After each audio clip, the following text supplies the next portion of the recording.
പലപ്പോഴും ലൈംഗിക ബന്ധത്തിന് ശേഷം സ്ത്രീകളുടെ യോനി പ്രദേശത്ത് ചൊറിച്ചിലും വേദനയും ഉണ്ടാകാറുണ്ട്. എന്നാൽ കുറച്ച് ശ്രദ്ധ നൽകിയാൽ തന്നെ ഈ ഒരു പ്രശ്നം നമുക്ക് പരിഹരിക്കാവുന്നതാണ്. പങ്കാളികൾ ഇരുവരുടെയും വൃത്തിയാണ് ഇതിൽ പ്രധാനമായിട്ടുള്ള കാര്യം. വൃത്തിയായിട്ടുള്ള ലൂബ്രിക്കന്റിന്റെ ഉപയോഗവും ഈ ഒരു പ്രശ്നത്തെ പരിഹരിക്കുന്നതാണ്.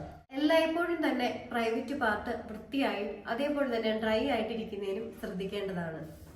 യോനി സ്രാവം എല്ലായ്പ്പോഴും ഒരുപോലെ ആയിരിക്കത്തില്ല. ഇപ്പൊ ആർത്തവത്തിന് തൊട്ടു മുമ്പ് അല്ലെങ്കിൽ ആർത്തവത്തിന് ശേഷം എല്ലാം തന്നെ യോനി സ്രവത്തിൽ വ്യത്യാസം ഉണ്ടാവുന്നതാണ്. അപ്പൊ നമ്മുടെ യോനി സ്രവം എല്ലായ്പ്പോഴും തന്നെ സ്ത്രീകൾ നിരീക്ഷിക്കേണ്ടതാണ്. ചൊറിച്ചിൽ, ദുർഗന്ധം, നിർവ്യത്യാസം അങ്ങനെ എന്തെങ്കിലും ഉണ്ടെങ്കിൽ തന്നെ ഡോക്ടറുടെ നിർദ്ദേശപ്രകാരം ചികിത്സിക്കേണ്ടതാണ്. മലമൂത്ര വിസർജനത്തിന് ശേഷം യോനി ഭാഗമൊക്കെ വൃത്തിയാക്കുമ്പോൾ മുന്നിൽ നിന്ന് പിറകിലോട്ട് മാത്രമാണ് കഴുകാൻ പാടുള്ളൂ. അതായത് യോനി പ്രദേശത്ത് നിന്ന് മലദ്വാരത്തിലേക്ക് എന്നുള്ള രീതിയിൽ വേണം കഴുകുവാൻ. ഇങ്ങനെ മുമ്പിൽ നിന്ന് പിറകിലോട്ട് കഴുകുന്നത് ബാക്ടീരിയൽ ഇൻഫെക്ഷൻ തടയുന്നതാണ്.